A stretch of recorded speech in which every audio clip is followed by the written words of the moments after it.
The spy base at Waihopai are implicated in 5, you could argue 6 areas of criminal behaviour. The first is the spy base has been used by large corporations in the US to spy for commercial benefit. So, for example, you've got the film studios and the massive production companies in Hollywood using the spy base to spy on Kim.com for his alleged copyright breaches. So here you have an American company getting authorization from the NSA, the National Security Agency, and are using our facilities and our people to spy on their enemy. This is not about New Zealand's interests, and it's illegal. And there are no doubt countless other examples of this technology being used for commercial benefit for big Western multinationals.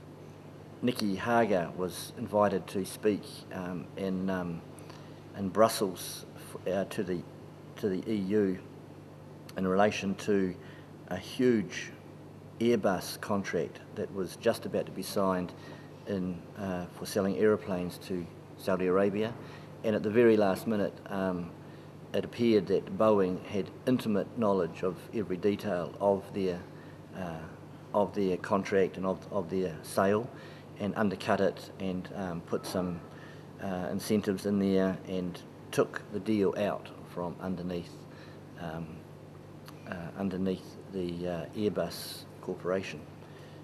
And the economic union, the European Union, had a lot of evidence that it was due to spying, due to the Echelon spy network, that information was passed on. So the second area of criminal involvement, and that is the political dimension, where the United States is using the Waihopai facility to spy for its political advantage. Now, that's illegal, it's morally wrong, it doesn't benefit New Zealand's interests, it alienates us from our neighbours and other allies. The most well-known incident of this is in relation to Catherine Gunn, an employee of the British GCHQ, which is really the worldwide head office of the whole Echelon network. It's even got more staff, I think, than the American arm. And she was an employee and had received a directive from the United States to spy on Chinese politicians and ambassadors at the United Nations. And the idea was the Americans wanted to find out in the days leading up to the Iraq invasion what the Chinese were going to do in relation to the Security Council election, the Security Council vote. So there was a great deal riding on it, and her job as a Chinese linguist was to gather the data, translate it, analyse it, pass it on for further analysis. And she got that, and she was overwhelmed by the sinister nature of this instruction. She revealed later that she hadn't joined the organisation to be involved in illegal spying on United Nations member states, and so she took it, she blew the whistle, and it went into the papers and courts, and she suffered a great deal for her courage.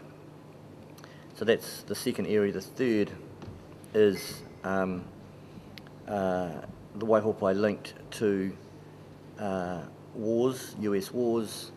We understand that the war-making machine is heavily reliant on technology, and we've got frigates and Orions that have spy surveillance capacity, and so they're in the Gulf, they're in the air, in the Southern Ocean, in the Indian Ocean, and they are contributing to the war in Iraq and Afghanistan. this is in contradiction to Helen Clark's insistence that New Zealand were not going to be involved in the war in Iraq. And so our military and our capacity is being used for American military adventurism. So the fourth thing I think has recently really been brought out, where the GCSB have said one thing in 25 years they've gone public on one matter, and that issue was the issue of not spying on New Zealand citizens. So we understand they exist and we understand that spying happens, but it's not about Kiwis. It's all about foreign enemies. And so we've had a series of events that have led us to understand that one New Zealander was being spied on, and then after many assurances that that was an isolated incident, another 85 people have been identified, and that's probably just the tip of the iceberg.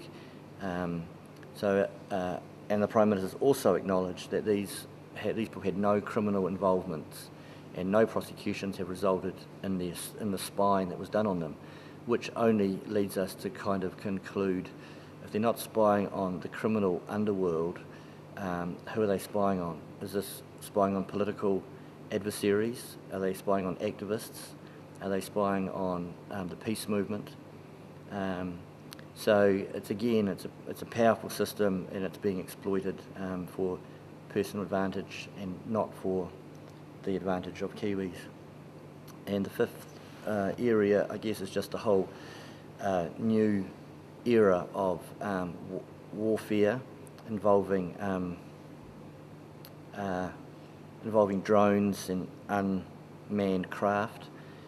Intelligence spying is crucial to this type of warfare. We've got kill lists, and we've got summary executions, and we've got enormous collateral damage, weddings and families, and our spy base is implicated in all of these war crimes.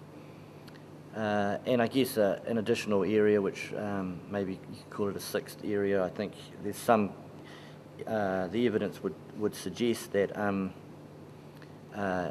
New Zealand has also been linked to spying on so-called terror suspects who have been had suffered rendition, kidnapped off their streets, out of their homes, and taken to black sites and tortured.